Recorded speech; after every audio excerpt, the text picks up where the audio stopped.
29 April 2025 ला मुंबई घाटकोपरमधल्या रिहान आसिफ अरब, शकील अहमद शेख, वाहिद मुबारक मकानदार, मनीष छोटेलाल कानोजिया हे 4 तरुण कर्जत तालुक्यातल्या पाली भुतिवली धरणावरती फिरण्यासाठी गेलेले होते।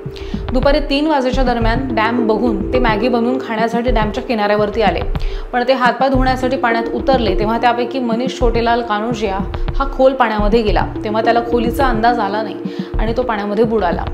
ही घटना त्या ठिकाणी घडली आहे। स्थानिकांच्या मदतीने या ठिकाणी शोधकार्य सुद्धा सुरू होतं।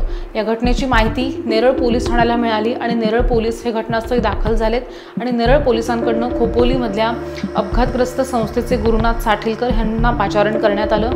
त्यानंतर घटनास्थळी गुरुनाथ साठीलकर यांच्यासह त्यांची अपघातग्रस्त टीम सुद्धा घटनास्थळी दाखल झाली आणि ह्या बुडालेल्या 18 वर्षीय तरुणाचा त्याच्या शोध कार्याला सुरुवात झाली आहे आणि ह्या शोध कार्यादरम्यान त्या तरुणाचा मृतदेह पाण्यातून बाहेर काढण्यात आला आणि हा मृतदेह नेरळ प्राथमिक आरोग्य केंद्रामध्ये शवविच्छेदनासाठी पाठवण्यात आलेला आहे।